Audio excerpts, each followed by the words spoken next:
Welcome back to Chronicles on the Focus, the podcast where we dive deep into the fascinating, the forgotten, and the frankly bizarre. Today, we're tackling a cultural clash that shook Britain in the 60s: mods and rockers. You know, Bob, it's crazy to think that something as seemingly trivial as fashion and music could lead to such a big societal upheaval. You'd think it was a football rivalry gone wrong. That's exactly what makes it so intriguing, Alice. We're talking about two groups of young people, essentially, who were just trying to express themselves. But their clash became a symbol of generational conflict, rebellion, and even national anxieties. And the media, as always, jumped on the bandwagon, fueling this moral panic about these unruly, rebellious youth. It's like a classic tale of societal anxieties projected onto a scapegoat. Exactly. I mean, these clashes weren't exactly bloody battles. They were more like brawls on seaside promenades.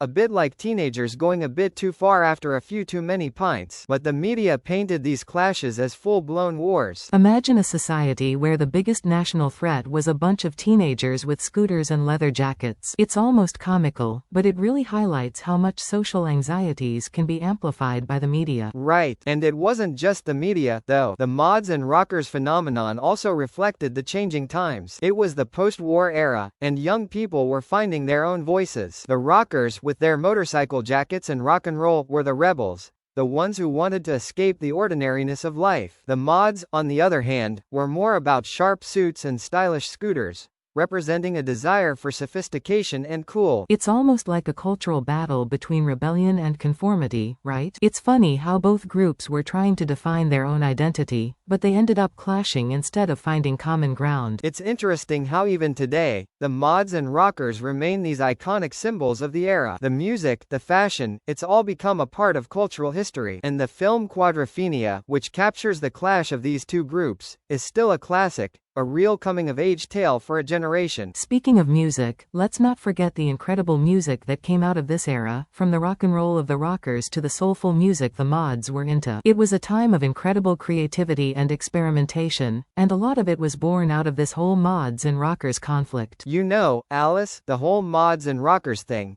even though it was fueled by media hysteria, also had a lot to do with young people trying to find their own place in the world. And it's pretty fascinating how they were able to express themselves through music and fashion in a way that still resonates with us today. Exactly, Bob. They might have been painted as rebels, but in the end, they were just teenagers who were looking for a sense of belonging. And that's a story that transcends any generation. Well said, Alice. And that, folks, is what makes the mods and rockers saga so captivating.